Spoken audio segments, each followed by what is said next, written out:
खालापूर तालुक्यातील दांड फाटा परिसरातील एका डिस्को बारबाबत समोर येत असलेली माहिती अत्यंत धक्कादायक आणि गंभीर आहे.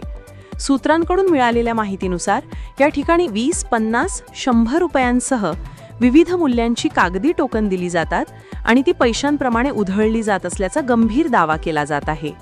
याहूनही गंभीर बाब म्हणजे या टोकनवर हम सबका एक ही नारा, साफ सुथरा हो देश हमारा असा संदेश छापण्यात आल्याची माहिती आहे. स्वच्छतेचा संदेश देणारे घोषवाक्य जर मनोरंजनाच्या नावाखाली पायदळी तुडवले जात असेल तर हा प्रकार अत्यंत संतापजनक असून संबंधित प्रशासनाने त्याची तातडीने दखल घेणे आवश्यक आहे.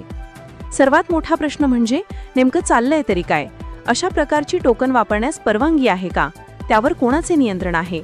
संबंधित विभाग याबाबत अनभिज्ञ आहे की जाणीवपूर्वक मौन बाळगले जात आहे? असे अनेक प्रश्न जनतेच्या मनात निर्माण झाले आहेत. या संपूर्ण प्रकरणाची तातडीने उच्चस्तरीय चौकशी करून सत्य बाहेर आणले पाहिजे. सूत्रांकडून मिळालेल्या माहितीत तथ्य आढळल्यास संबंधितांवर कोणतीही दिरंगाई न करता कठोर कायदेशीर कारवाई झालीच पाहिजे. नियम सर्वांसाठी समान असतील तर त्यांची अंमलबजावणीही तितक्याच कठोरपणे झाली पाहिजे. या प्रकरणाबाबत संबंधित विभागांकडे अधिकृत पत्रव्यवहार करून वस्तुस्थिती जाणून घेतली जाणार असून जे सत्य असेल ते जनतेसमोर नक्कीच आणले जाईल.